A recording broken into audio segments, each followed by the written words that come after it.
Laughlin Air Force Base sat wide and sun-baked under the South Texas sky, where the runways stretched longer than most small towns and the days felt twice as long. It was one of the busiest pilot training hubs in the U.S. military. The kind of place where everything moved on schedule and no one had time for outliers. The kind of place where people noticed if you didn't quite fit the mold. Cadet Talia Reese stood 5'2" in boots, weighed in just under 110 pounds, and still looked too young for the uniform. She was 25, sharp-eyed, and quiet. She didn't talk much during morning briefings, didn't complain during ground school, and didn't flinch when someone double-checked her harness twice just to be sure she'd buckled in right. Most of the other cadets had a couple inches and 30 pounds on her. Most of the instructors did too. Her flight commander, Major Brenner, was a man built like the aircraft he loved. Square, sturdy, loud when necessary. He flew A-10 seconds before rotating into the training command. He had a way of staring straight through you when he talked. From the first week, he made it clear he had doubts. Not about her mind, about her body. About whether it could keep up in the cockpit of a T-6 Texan II, a turboprop trainer that required speed, instinct, and full-body input to fly well under pressure. That doubt became public one morning during emergency procedures. It was 7:15 a.m. The humidity was rising. The classroom air was dry but tense. Talia had just finished walking through a single-engine flame-out response on the sim, and her final step rudder trim input lagged by 2 seconds, enough to draw a head shake from Brenner. He didn't yell. That wasn't his style. But the way he leaned on the desk and said it made the silence sting. If you can't handle a Texan, what are you going to do with a warthog? The room didn't laugh. Nobody had to. The weight of it landed anyway. The words weren't sharp. They were heavy, measured, like he was asking a real question, not trying to humiliate her. And maybe that made it worse. She didn't respond, just nodded once and walked back to her seat. The other cadets shifted uncomfortably. Some looked down. A few gave her sympathetic glances she didn't want. Her hands were steady, but her jaw clenched hard enough to leave a mark in her molars. She knew that look. She'd seen it since day one. Small means weak. Small means fragile. It was written in the way instructors offered help she didn't ask for. In the way gear checkers second-guessed her harness tightness. Every hour in the air felt like another test. She wasn't allowed to fail, not because it meant danger, but because it would confirm everything they already believed. Talia wasn't fighting gravity. She was fighting expectation. And gravity was easier. Before she ever set foot in a military cockpit, Talia Reese learned to fly with her knees tucked up against the yoke of an old Cessna 172, her boots barely brushing the rudder pedals. She was 13 the first time her father let her take the controls. That summer morning near Bozeman, Montana, the sky was pale blue and endless, and the cabin smelled like pine and oil-soaked canvas. Their home sat just a few hundred yards from a worn-down airstrip that looked more like a gravel road than a runway. It had been carved out decades earlier, back when the valley still saw mail flown in by bush pilots and crop dusters. Her father, Master Sergeant Reese, retired from the Air Force after flying 8 seconds in Desert Storm. He never talked much about the war, but he always talked about flying, not the combat, not the machines, the feel of it. He said flying was like listening to a story the wind was trying to tell. You just had to get quiet enough to hear it. The Cessna had been a broken-down wreck when he found it, left in a barn behind a neighbor's field. He spent 2 winters fixing it. Talia watched him with a kind of reverence that only a child gives to a parent. Long nights, fingers stained with grease, snow drifting outside while he bent over a torn seat cushion or resoldered a connection by lantern light. He said you didn't just repair a plane, you rebuilt its memory. You gave it permission to trust you again. They didn't have much. The cabin was small, just 2 rooms and a porch that creaked in the wind. But every Saturday at 2:30 p.m., if the weather held, they flew. No radio. No GPS. Just charts, sunlight, and the rhythm of the earth below. He taught her how to read terrain by color, how to feel air pressure shifts in her ribs, how to match her turn-in with the beat of her own heart. When the wind danced through the trees, she learned to read it like language. Which way it curled meant everything on landing. He never shouted. If she flared too early or crabbed too hard on final, he'd wait until they were clear and parked, then walk her through it quietly. Sometimes they sat on the hood of the truck and just watched the clouds for an hour. He'd tap her shoulder and say the same thing he always did when it was time to go up again. The aircraft already knows how to fly. You just guide it home. That was where it started. Not in a sim or a hangar or a classroom, but on that gravel strip where the wind smelled like pine needles and jet fuel, and where every landing was a lesson in grace over force. It wasn't about power. It was about presence. And Talia carried that with her, even when no one else could see it. The ramp at Davis-Monthan shimmered under the late morning sun, heat rising in waves off the tarmac. The cadets from Laughlin stood just outside the hangar, watching crews move between rows of A-10Cs, the gray-painted aircraft gleaming under the Arizona sky. For most of them, this was their first close look at the Warthog. The beast had a presence that didn't need introduction. It didn't try to look sleek or fast. It looked like it meant to survive anything. That was enough. Talia kept her hands tucked behind her back, eyes scanning every line of the airframe as ground crews loaded dummy rounds into the nose-mounted GAU-8. She'd studied that gun in manuals since she was 16. Now it sat 10 feet from her, humming with silence. By 11:15 a.m., the group was scheduled to observe a short ferry flight back to a nearby training range. One of the A-10 seconds had undergone minor maintenance and needed a 30-minute return hop for post-repair validation. The original pilot, a captain with the 355th, had called out sick that morning. No backup had been arranged. The instructors circled. There was a pause. Then a name, Reese. Talia turned. The senior officer, a lieutenant colonel from her base, motioned her over. They all knew she held a commercial certificate with multi-engine privileges and had logged over 600 hours on advanced fixed-wing sims, including the A-10 module. It was part of what got her into the accelerated military track in the first place. Still, flying sim was one thing. Sitting in the front seat of a real Warthog, even on a low-speed ferry hop, was another. The decision came fast. The aircraft was prepped, weather was clear, and an instructor pilot from the 357th would ride in the back seat to oversee. The ferry was controlled, unarmed, VFR only, and confined to open airspace. Nothing dangerous, nothing complex, but everything about it still felt heavy. She suited up in silence. No one said much. A few cadets whispered. One of the techs double-checked her flight card, then triple-checked. As she climbed the ladder and strapped in, her fingers moved with practiced care. But her mind raced. She wasn't just flying an aircraft today. She was stepping into every quiet doubt that had followed her since day one. Every time someone looked at her and saw what they thought she couldn't be. It wasn't supposed to be a test, but it felt exactly like one. The takeoff was smooth.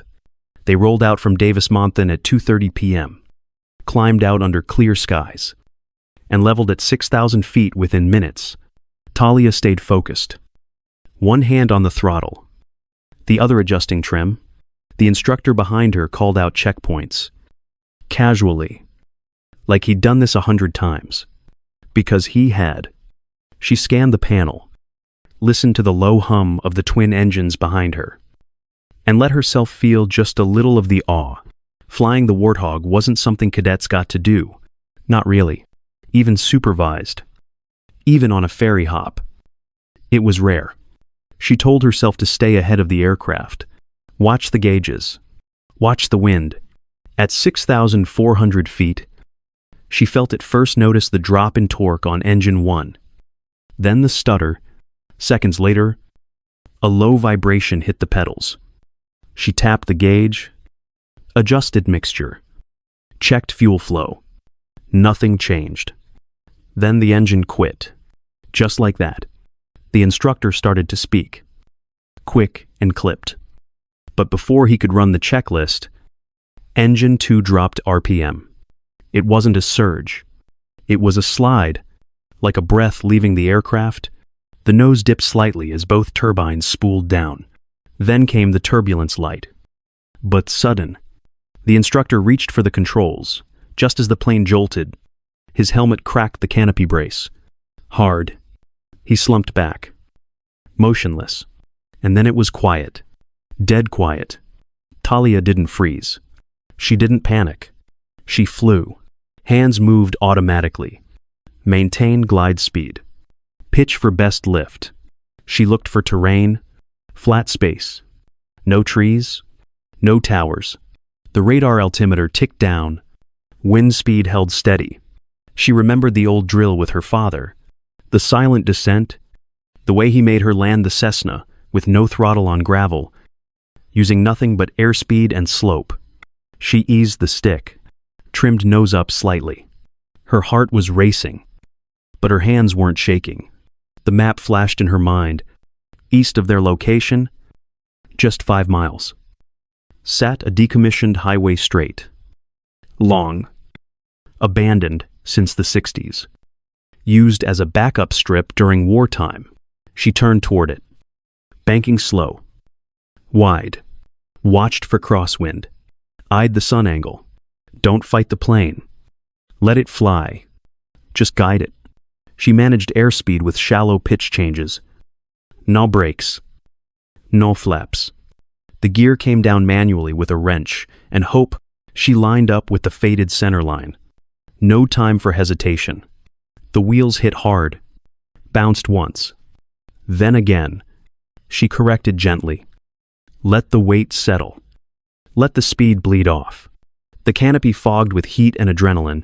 The A-10 rolled to a slow stop, just shy of an overgrown exit ramp. The sky was still. Her breathing slowed. The radio crackled as emergency crews scrambled from the base, but inside the cockpit, it was just her. Alone. But not broken. She didn't cheer. She didn't cry. She just sat there, hands still resting on the controls, and whispered the words her father once said, "The aircraft already knows how to fly. You just guide it home." The first sound Talia heard after the wheels stopped turning was the wail of sirens in the distance. Dust drifted through the broken sunlight as emergency trucks rolled onto the old highway. Tires crunching over weeds and faded paint. Medics climbed up the ladder and eased the instructor out of the back seat.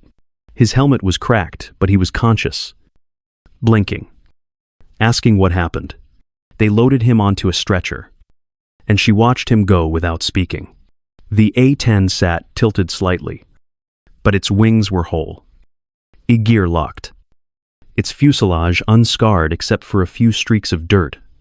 Word traveled faster than the trucks. By the time she was standing on the pavement beside the aircraft, Laughlin already knew.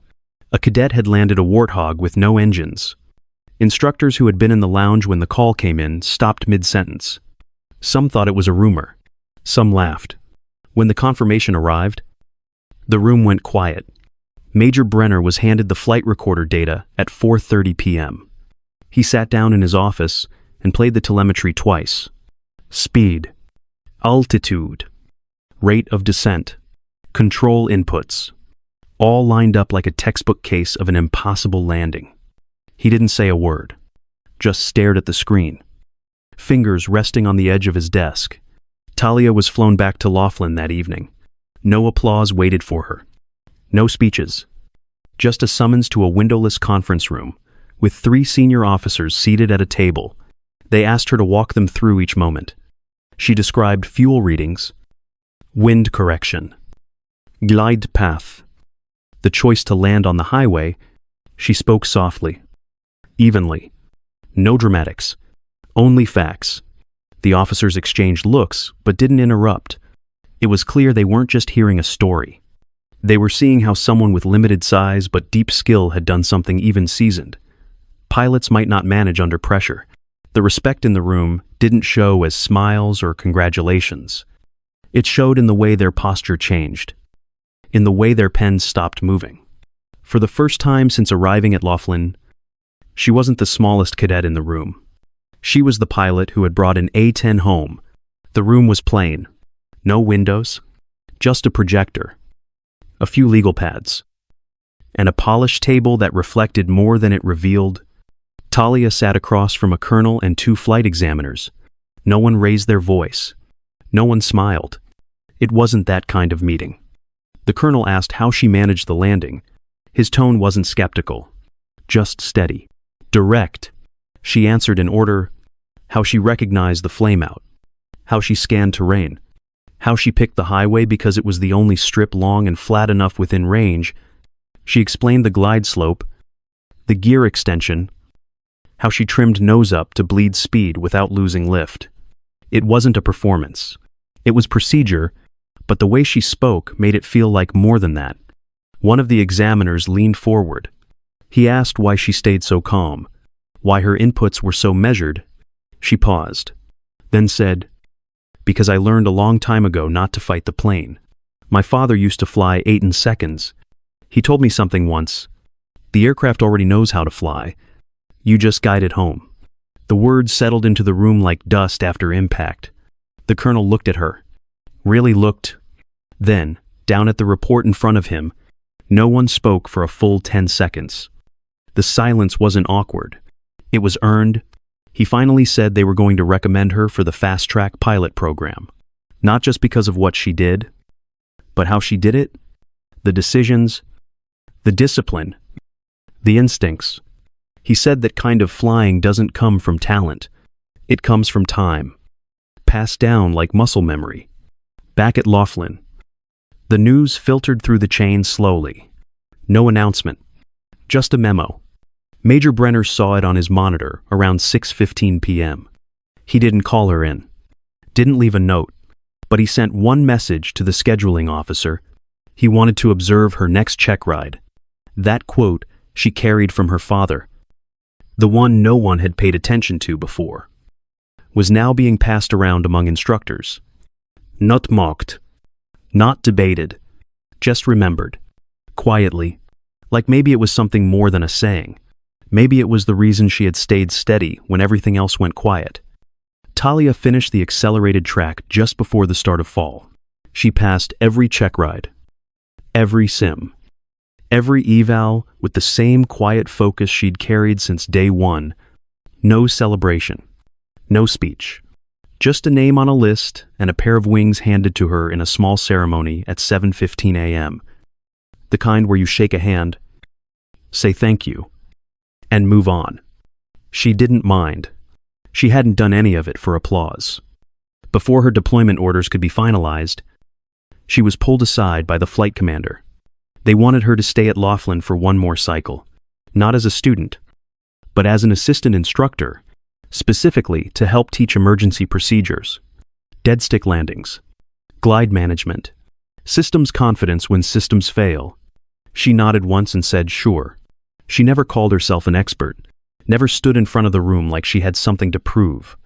But cadets started listening closer when she spoke. Instructors began coding her during briefings. 3 cadets who were struggling with emergency descent profiles all turned a corner after working with her one-on-one. She didn't change their numbers overnight. She changed their confidence. Late at night, after the hangars went quiet, she sometimes sat on the concrete wall near the end of the runway, just past the final turn, lights blinking against the black sky. She watched the flight line hum in silence. The same breeze that once moved through the trees back home moved across her boots. She thought of the Cessna, of gravel runways, and her dad's calm voice in the headset. The quote showed up a week later, laminated, pinned to every emergency bay across base. It didn't have her name on it. It didn't need to. In block letters it read, "The aircraft knows how to fly. You just guide it home." She never mentioned it, never pointed it out, but she saw cadets reading it before check rides, mouthing the words before stepping into the sim. That was enough. Talia didn't leave a mark with rank or noise. She left it with steadiness, with structure, with the kind of flying that didn't show off, but showed up when it mattered. Her story kept moving, even when she didn't say a word.